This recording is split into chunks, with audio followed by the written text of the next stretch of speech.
En 1959, le dirigeant de Dubaï a pris un risque. Contre l'avis de ses conseillers, le cheikh Rachid Ben Saïd Al Maktoum a ordonné la construction du tout premier véritable aéroport des Jeunes Émirats. À l'époque, Dubaï était un poste de commerce naissant et libre dans le Golfe, encore sous mandat britannique, peinant à survivre plus d'un demi-siècle après l'effondrement de son autrefois lucrative industrie pétrolière. Son développement futur était loin d'être assuré. Un an plus tard, l'aéroport était opérationnel. Il n'y avait qu'un seul terminal et une seule piste, faite de sable compacté, qui devait être aplanie avant chaque décollage et atterrissage. Aujourd'hui, environ 65 ans plus tard, l'aéroport tentaculaire de Dubaï, avec ses 3 terminaux situés au même endroit, déborde de partout. L'aéroport international de Dubaï, DXB, est déjà le 2e plus fréquenté au monde et devient toujours plus animé. Pour cela, des projets très audacieux sont en cours. Des projets qui, une fois terminés, feront ressembler le puissant DXB à cette bande poussiéreuse de sable compacté des années 60, du sable au ciel. Depuis ses déboires modestes, la montée rapide de Dubaï comme centre mondial du tourisme, de la finance et des affaires est remarquable. L'aéroport international de Dubaï en témoigne à chaque étape. Les chiffres sont éloquents. En 2000, l'aéroport a accueilli environ 12 millions de passagers. En 2013, ce chiffre était passé à 66 millions. 2024 92,3 Dubaï n'est pas seulement une destination majeure en soi. Sa position stratégique en fait un carrefour crucial entre l'Europe, l'Asie, l'Afrique et l'Océanie. Les 2/3 de la population mondiale vivent à moins de 8 heures de vol de Dubaï. L'aéroport détient déjà le titre de hub international le plus fréquenté au monde, ayant dépassé Londres Heathrow en 2013. Seul Hartsfield-Jackson à Atlanta reçoit plus de passagers, mais à la différence de Dubaï, la majorité sont des voyageurs nationaux. L'aéroport international de Dubaï accueille désormais environ 106 compagnies aériennes, reliant Dubaï à 272 villes, dans 107 pays. Le terminal 3, construit pour desservir Emirates Airlines, est le plus grand terminal du monde en superficie, s'étendant sur une superficie impressionnante de 1,7 million de mètres carrés. Lorsqu'il a ouvert en 2008, c'était en fait le plus grand bâtiment du monde en termes de superficie au sol. Depuis les années 80, l'aéroport a connu une série d'extensions majeures, avec l'ajout progressif de terminaux, de halls, de pistes et d'autres infrastructures importantes. Mais à l'aube du nouveau millénaire, les responsables émiratis avaient déjà identifié le besoin probable d'un autre aéroport, compte tenu du taux de croissance exponentielle de DXB et de la pression importante qu'il finirait par subir. Aéroport international Enza Al Maktoum, nommé d'après la famille régnante de Dubaï. Ouvert en 2010 à Dubaï Sud, le quartier sud-ouest peu peuplé de la ville, le site a d'abord été construit en pensant au fret. Le premier vol commercial y a atterri en juin de cette année-là. L'aéroport international de Dubaï était saturé et le fret aérien en plein essor dans le Golfe. Lors de son lancement, Al Maktoum a donc été conçu pour traiter 12 millions de tonnes de fret par an, faisant de l'aéroport le plus grand du monde en termes de capacité de fret. En 2013, le nouvel aéroport, avec une piste de 4,5 km, a ouvert aux passagers, accueillant quelques compagnies internationales, surtout low cost, ainsi que des avions privés et des charters. Il a bien servi d'aéroport de délestage. Le test majeur a eu lieu en mai 2014 quand l'aéroport international de Dubaï a fermé une piste pour réparation. Un certain nombre de compagnies aériennes ont transféré leurs opérations à Al Maktoum pendant plusieurs mois, et leurs nouveaux hôtes ont assurément relevé le défi, gérant près d'1 million de passagers cette année-là, tandis que les opérations se déroulaient sans accroc. Cependant, le seuil du million de passagers l'a presque amené à pleine capacité. Pendant ce temps, DXB ressentait la pression logistique due à l'augmentation exponentielle du nombre de passagers chaque année, malgré une capacité prévue de 90 millions qu'il a finalement dépassée en 2024. Les 2 aéroports ne suffisaient pas à répondre durablement à la demande aérienne de Dubaï. L'aéroport international de Dubaï ne peut plus s'agrandir, ayant atteint la limite de son terrain, entouré de quartiers denses et d'autoroutes. Il n'y a plus d'espace pour se développer. Découper des quartiers et infrastructures vitales pour de futurs projets est coûteux, complexe et politiquement délicat. Les responsables ont donc dû choisir. Continuer à étendre un aéroport saturé, limiter le trafic vers Dubaï, ou repartir de zéro et construire plus grand et mieux. Il n'y avait qu'une seule option évidente, ce qui ne surprend plus quand il s'agit des responsables de Dubaï. Sur le site du centre de fret de l'aéroport Al Maktoum, autrefois entouré de vastes étendues désertiques, ils ont choisi de construire de loin le plus grand aéroport que le monde ait jamais vu. Un seul aéroport, 5 fois la taille de l'aéroport Al Maktoum actuel, capable d'accueillir 260 millions de passagers par an. Colosse. La vision de l'aéroport international Al Maktoum est stupéfiante. Une fois achevé, il éclipsera tous les autres aéroports de la planète. 5 pistes parallèles de 4,5 km espacées de 1,5 km permettront à 4 avions d'atterrir ou décoller en même temps. Et cela est sans précédent. D'autres aéroports comme Hartsfield-Jackson à Atlanta ou O'Hare à Chicago disposent non de 5 pistes ou plus, mais ne peuvent en utiliser que 2 ou 3 à la fois en raison de contraintes liées à l'espacement et à la direction du vent. Al Maktoum pourra gérer plus de 200 décollages et atterrissages par heure à pleine capacité, dépassant non seulement tous les aéroports individuels, mais aussi les systèmes aéroportuaires de villes comme New York et Londres. La longueur de 4,5 km est aussi essentielle vu le climat brûlant de Dubaï. L'air chaud étant plus léger que l'air froid, la portance sous les ailes d'un avion est réduite à vitesse égale quand la température augmente. Le kilomètre à 1,5 km supplémentaire ajouté à la moyenne internationale garantira qu'un A380 entièrement chargé pourra décoller même par 45 degrés de chaleur. Toutes les pistes seront équipées de certaines des technologies aéronautiques les plus avancées jamais vues dans le monde. Des systèmes d'atterrissage de précision permettront aux avions d'atterrir en toute sécurité, même lors de tempêtes de sable ou de brouillard épais. La navigation par satellite et l'éclairage intelligent guideront les pilotes vers la porte d'embarquement. Pendant ce temps, les radars au sol et les tours de contrôle alimentés par l'IA, ces dernières étant encore en phase de test, seront capables de suivre chaque mouvement sur la piste en temps réel. L'aéroport comptera un total impressionnant de 400 portes d'embarquement une fois terminé. C'est plus du double du nombre de Hartsfield-Jackson à Atlanta et le triple de celui de Londres Heathrow. Ces portes seront réparties sur 4 immenses halls, 2 à l'est, 2 à l'ouest, chaque hall mesurant environ 2,7 km de long avec une surface bâtie de 2,3 millions de mètres carrés. Pour vous donner une idée, cela équivaut à environ 320 terrains de football alignés côte à côte. Comme se déplacer à pied dans l'aéroport serait alors un véritable fardeau pour la plupart des passagers, l'aéroport sera équipé d'un transporteur souterrain, en fait un métro automatisé à l'intérieur de l'aéroport. Mais bon, je veux dire, bravo à celui qui a trouvé ce nom, je suppose. Bien que les plans soient en appel d'offres, on sait qu'il reliera 14 stations dans les terminaux et halls, réduisant le temps de trajet dans l'aéroport et rendant Al Maktoum attractif pour les escales. Chaque hall s'étendra le long d'une colonne vertébrale centrale de 2,7 km divisée en 3 grands atriums sur plusieurs étages dédiés au départ, arrivées, salons spéciaux, loisirs, vastes commerces et aux stations souterraines du métro automatique. Chaque atrium sera coiffé de grands toits évoquant des dunes de sable, rendant hommage à la géographie et au patrimoine des Émirats arabes unis tout en ayant une utilité pratique. La conception de l'aéroport est axée sur l'utilisation optimale de la lumière naturelle. C'est un atout esthétique, apportant légèreté, majesté et une touche écologique à ce centre de voyage, tout en réduisant fortement le besoin d'éclairage artificiel. La conception pour les passionnés d'architecture cherchera à optimiser la lumière naturelle tout en limitant l'éblouissement et la chaleur. Cela sera en partie grâce aux matériaux utilisés, avec un accent sur le vitrage, les persiennes, le bardage et les écrans, mais aussi sur la courbure du toit et la structure intégrée du hall. Selon les premiers plans de l'architecte, de nombreux espaces verts sont prévus à l'intérieur et à l'extérieur de l'aéroport. Les voyageurs arrivant en voiture à l'aéroport peuvent s'attendre à de vastes lacs artificiels bordés d'oasis parsemés de palmiers. À l'intérieur des terminaux et halls d'embarquement, on trouvera mini-forêts, zones tropicales, peut-être des jardins verticaux, accompagnés de divers éléments aquatiques apaisants. Et puisque nous parlons des éléments, une analyse minutieuse du vent a été essentielle pour concevoir le meilleur toit possible, mais aussi lors de la planification de l'ensemble de l'aéroport. Les pistes, orientées nord-ouest-sud-est pour suivre les vents dominants, réduisent le risque de vent de travers dangereux au décollage et à l'atterrissage. Les vents transportent aussi beaucoup de sable et de poussière, réduisant la visibilité et usant les moteurs. Les planificateurs en tiennent compte pour la disposition des pistes, l'espacement des voies de circulation et les systèmes de filtration du terminal.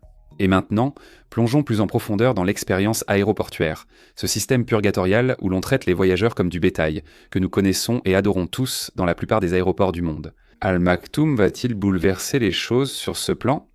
Sur ma chaîne, je parle des technologies innovantes, mais chaque innovation comporte des risques. Il y a toujours une chance que cela n'aboutisse pas et que les investisseurs puissent perdre leur argent. Quand il s'agit de mon argent, je veux minimiser les risques sans renoncer à de bons rendements. C'est pourquoi aujourd'hui, je veux vous parler d'une plateforme d'investissement appelée Mintos. Mais d'abord, démystifions 2 idées reçues courantes sur l'investissement. Mythe numéro 1. Les actions sont le seul moyen de faire croître régulièrement votre épargne, mais elles sont volatiles. L'indice américain S&P 500 subit de fortes baisses chaque année et en 2025, il a chuté de près de 19% avant de se redresser. Cela peut être stressant et amener de nombreux investisseurs à commettre des erreurs coûteuses. Mythe numéro 2, les actifs à revenus fixes sont compliqués et pas destinés aux investisseurs ordinaires. En réalité, investir dans le revenu fixe est plus facile que vous ne le pensez. Le marché européen des investissements alternatifs de détail a presque doublé en seulement 5 ans. C'est là que Mintos entre en jeu. Mintos est une plateforme facile à utiliser qui vous permet d'investir dans des prêts, des obligations et de l'immobilier en seulement quelques clics. L'objectif est simple. Gagner un revenu régulier sans dépendre des hauts et des bas du marché boursier et diversifier votre risque. Les prêts sur Mintos ont offert un rendement net annuel moyen de 8,8% depuis 2015, ce qui est supérieur à un compte d'épargne. Mintos a été fondé en 2014 et compte plus de 700 000 investisseurs à travers l'Europe, gérant plus de 800 millions d'euros d'actifs pour les investisseurs. Commencez à investir avec seulement 50 € et optez pour une gestion entièrement automatisée ou prenez le contrôle total. Pour recevoir un bonus de bienvenue exclusif, scannez le code QR ou cliquez sur le lien dans la description. Puisque faire fructifier votre argent est simple, investissez dès aujourd'hui avec Mintos. La capitale de la praticité. Maintenant, une autre grande promesse audacieuse pour Al Maktoum, un service de bagages hyper sophistiqué, absolument révolutionnaire. Un service qui fera ressembler le système actuel de Dubaï, déjà une merveille technologique, à un simple circuit de billets émus. Amanta innove en permettant à l'aéroport de recevoir les bagages plusieurs jours avant le départ. Certaines compagnies aériennes l'utilisent déjà à l'aéroport international de Dubaï, et il devrait être généralisé à Al Maktoum. Après tout, il sera plus que capable de répondre à la demande. Les passagers pourront déposer leurs bagages bien avant leur départ, un service apprécié aussi bien par les hommes d'affaires que par les touristes, tandis que la collecte des bagages à l'hôtel sera probablement aussi une option, comme c'est déjà le cas actuellement, bien que moyennant un supplément. Chaque bagage sera étiqueté électroniquement puis transporté via un réseau automatisé de tapis roulants rapides sous les terminaux. Pour vous donner une idée de l'ampleur, à pleine capacité, le système devrait pouvoir traiter jusqu'à 50 000 bagages par heure. Le système actuel de l'aéroport international de Dubaï, le plus grand et le meilleur au monde, atteint un maximum de 16 000. Les bagages y sont rapidement acheminés à travers divers contrôles de sécurité. Les rayons X et les scanners CT détecteront toute irrégularité presque instantanément, envoyant les bagages suspects vers une zone d'inspection séparée. Après contrôle, les bagages sont triés selon le numéro de vol, la porte et l'heure de départ. S'ils ne sont pas prêts, ils restent dans le réseau central, circulant sur le convoyeur ou stationnant dans des zones dédiées. S'ils doivent partir bientôt, ils sont conduits à leur porte d'embarquement et, via ascenseur et trappe, arrivent directement où l'avion stationne avant d'être chargé par de courts bras convoyeurs. Le système d'ascenseur et de trappe est vraiment révolutionnaire. Pratiquement tous les aéroports du monde comptent sur des camions pour transporter les bagages des tapis roulants jusqu'à l'avion. Il semble qu'Al Maktoum veuille compter presque exclusivement sur ces trappes escamotables pour aider à désengorger le tarmac des camions et réduire drastiquement les temps de service. Cependant, les responsables de l'aéroport ont confirmé que des tracteurs à bagages avancés sont testés. L'objectif est de les rendre autonomes, capables de suivre des trajets cartographiés et de tracter jusqu'à 4 conteneurs à bagages chacun. Les derniers modèles roulent à 15 km/h sous supervision humaine.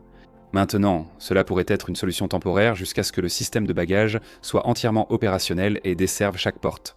Très probablement, ils continueront à fonctionner comme filet de sécurité en cas de travaux de maintenance, de dysfonctionnement du système ou de trajets particuliers. Cependant, il semble qu'Al Maktoum veuille s'appuyer sur eux le moins possible. Concernant les arrivées, l'aéroport vise à rendre les bagages disponibles dans les 15 minutes après le début du déchargement, selon les objectifs officiels. Autrement dit, lorsque l'avion est à l'arrêt, moteur coupé et contrôle de sécurité effectué. Finissent alors les journées à traîner autour du carrousel à bagages, à fixer dans le vide, pendant que des valises esselées et tristes tournent encore et encore sur le tapis roulant. Si la promesse est tenue, les bagages seront sûrement sur le carrousel avant l'arrivée des passagers dans la salle de livraison des bagages. On parle même d'aller au-delà du carrousel traditionnel en utilisant des bornes biométriques où vous scannez votre visage ou votre carte d'embarquement et vos bagages vous sont remis directement. C'est une ambition audacieuse mais attendue d'un hub futuriste comme Dubaï. Il en va de même pour les autres systèmes clés de l'aéroport. L'aéroport international de Dubaï, déjà leader en biométrie, propose des portiques intelligents aux passagers éligibles et enregistrés. À ces portiques, il suffit de lever les yeux et retirer tout accessoire sur le visage, pendant que le système à caméra et biométrie IA vous contrôle avant de vous laisser passer. Et cela concerne le grand public. Les passagers de la classe affaires et première classe chez Emirates profitent pleinement du tapis rouge biométrique. Littéralement, les voyageurs du Terminal 3 marchent le long d'un tunnel recouvert de tapis rouge où une technologie biométrique encore plus avancée scanne les visages des gens sans qu'ils aient même besoin de s'arrêter. Le système peut gérer jusqu'à 10 passagers en mouvement à la fois et ne prend que 14 secondes. Pas besoin de scanner une carte d'embarquement ou un passeport. C'est vraiment génial. Franchement, c'est vraiment cool. C'est génial. À Al Maktoum, cette technologie devrait devenir la norme pour tous les passagers. Le trajet du dépose-minute à la porte d'embarquement, comme le disent les responsables, sera conçu pour être aussi fluide que possible, avec un minimum, voire aucune file d'attente, et sans dépendre des documents de voyage. La reconnaissance faciale sera utilisée pour l'enregistrement, la sécurité, la douane et l'embarquement. Ainsi, à chaque étape du parcours aéroportuaire traditionnellement fastidieux, les passagers seront automatiquement reconnus et traverseront l'aéroport sans encombre. C'est ce que les responsables préparent à l'intérieur d'Al Maktoum. Mais voyons maintenant ce qu'ils préparent autour de celui-ci. Comme si l'aéroport était le cœur et le cerveau de ce méga-projet, il sera entouré d'un corps prodigieux, parfaitement adapté à sa mission.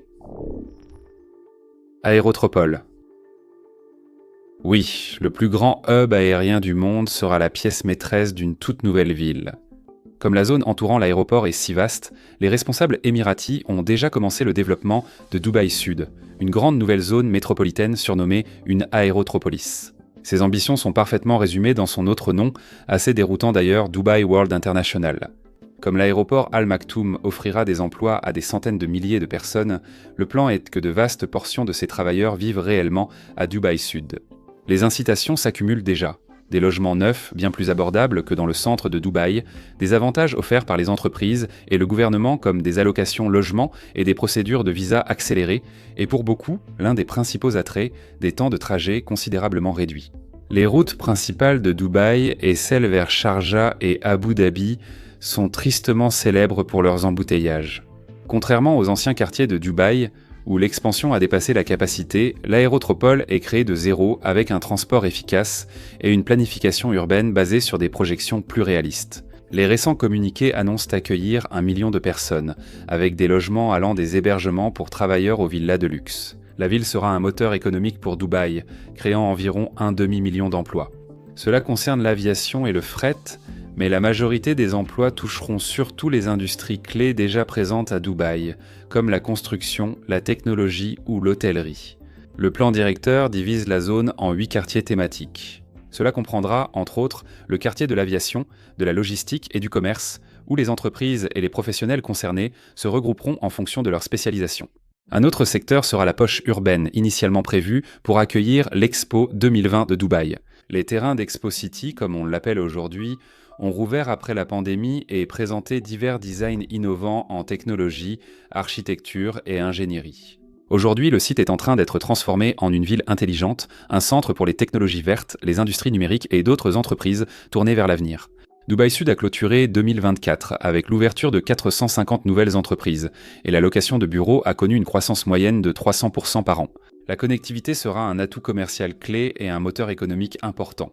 Une gare passager clé du futur Etihad Rail est déjà en phase de planification, reliant l'aéroport au réseau ferroviaire soutenu par le gouvernement des Émirats arabes unis. Elle vise à relier les 7 émirats du pays et sera une révolution pour les navetteurs, en particulier ceux venant des voisins Abu Dhabi ou Sharjah.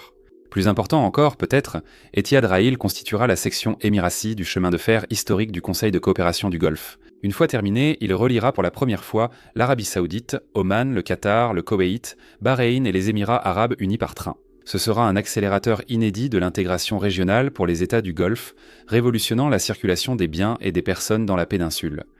Dubaï peut déjà se targuer d'être le principal centre de fret au monde, et maintenant elle redouble d'efforts. À une vingtaine de kilomètres de l'aéroport se situe le port de Jebel Ali, l'un des plus grands ports artificiels et le plus fréquenté du Moyen-Orient. Et avec l'aéroport international Al Maktoum, il sera la pierre angulaire de ce que Dubaï appelle son corridor logistique, une zone de 200 km² qui augmentera le flux de marchandises entre la mer et le ciel à des volumes et des vitesses jamais atteints auparavant. Grâce au futur réseau ferroviaire, les marchandises circuleront entre les Émirats et les États du Golfe, renforçant la position de Dubaï comme carrefour logistique et commercial mondial. L'aéroport international Al Maktoum est bien sûr au cœur de tout cela. Alors, à quoi ressemble la feuille de route pour la construction de l'aéroport et où en sont déjà les travaux? Élever les géants. La première phase du plan directeur est déjà en cours, officiellement validée en avril 2024 par le cheikh Mohammed Ben Rachid Al Maktoum, souvent surnommé le cheikh PDG de Dubaï. L'ACT a approuvé un investissement massif de 35 milliards de dollars pour le premier terminal passager. À la tête de deux organisations clés soutenues par l'État, Dubai Aviation Engineering Projects, l'agence chargée de la construction, et Dubai Aviation City Corporation, responsable de la métropole entourant l'aéroport. Le terminal ouest, au centre de cette première phase, s'accompagne du premier des 4 futurs jetés, de vastes atriums, sans porte d'embarquement et de toit en forme de dune. De plus, les premières nouvelles pistes sont déjà en train d'être tracées dans le sable, soigneusement espacées afin que les phases futures puissent s'intégrer aux bandes supplémentaires sans perturber les opérations. Le système de gestion des bagages, le métro automatique avec 4 stations, ainsi que les infrastructures essentielles comme les centres énergétiques, les casernes de pompiers, les routes de service et les ateliers de maintenance seront construits. Au total, lorsque la première phase sera terminée vers 2032, Al Maktoum International devrait être capable d'accueillir environ 130 millions de passagers par an, soit déjà 50% de plus que ce que gère actuellement l'aéroport international de Dubaï. Une fois cela en place, la seconde phase débutera avec la construction d'une deuxième jetée parallèle à la première. Le système de bagages, l'alimentation électrique, le réseau routier et le métro automatique seront étendus, portant la capacité à 150 millions de passagers annuels. Ensuite, pour la troisième et dernière étape, il faut être en petit VH et Irkonsita, qui fera d'Al Maktoum le colosse que Dubaï a promis. Vu l'ampleur du projet, son achèvement complet n'est pas prévu avant bien après 2050. Le People Mover atteindra sa forme finale, un réseau de 14 stations et Al Maktoum sera directement relié au réseau de transport de Dubaï.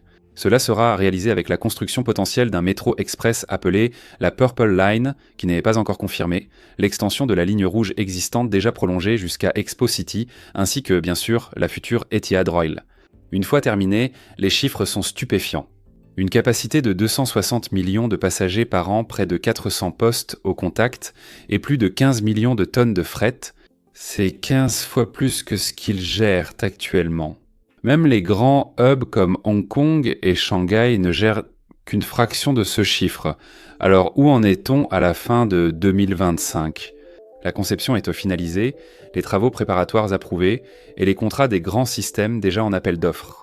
Le contrat d'1 milliard de dirhams a été lancé pour la deuxième piste, avec les fondations et infrastructures déjà en place.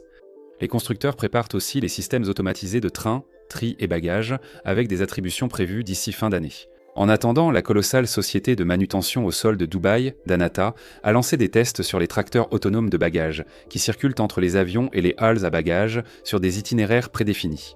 Certains d'entre vous se demandent peut-être ce qu'il adviendra du mastodonte qu'est l'aéroport international de Dubaï. S'il est opérationnel, couronné de succès et constitue une merveille d'infrastructure à part entière, il devrait sûrement continuer à fonctionner comme un hub secondaire.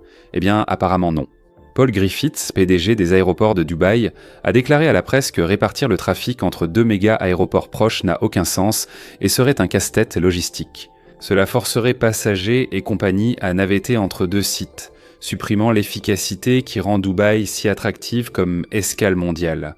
On nous informe aussi que la plupart des équipements de l'aéroport international de Dubaï approcheront la fin de leur durée de vie opérationnelle quand Al Maktoum sera prêt après la première phase. Donc au lieu de jongler indéfiniment avec 2 aéroports, Dubaï mise tout sur un seul, le plus grand aéroport du monde, spécialement conçu pour ancrer l'avenir de la ville en tant que plaque tournante mondiale. Et pour citer Griffiths, il sera plus que suffisant pour absorber toutes les demandes et pressions aériennes de Dubaï, en gérant chacun des vols commerciaux des Émirats pour les décennies à venir. Le transfert d'Emirates Airlines et des opérations aériennes de Dubaï depuis l'aéroport international pourrait, selon les responsables, être réalisé en 3 jours. Déplacer l'une des compagnies aériennes les plus actives au monde, avec avions, personnel, logistique et passagers, en un week-end, marque la fin d'une ère pour l'aéroport international de Dubaï et un tournant pour la ville. Cet aéroport a contribué à propulser la ville au rang de carrefour mondial, mettant ce creuset futuriste, à la fois terrain de labeur et de loisirs, sur la carte. Désormais, Al Maktoum est prêt à poursuivre cet héritage, consolidant la puissance de Dubaï et ouvrant une nouvelle phase dans sa trajectoire. Le point d'entrée qui a ouvert Dubaï au monde va poursuivre la tradition, mais à une nouvelle échelle, reflétant les aspirations de la ville. Un méga aéroport, avec une ville entière pour le soutenir, construit pour gérer l'avenir du transport aérien à une échelle que le monde n'a jamais vue. Merci de votre attention.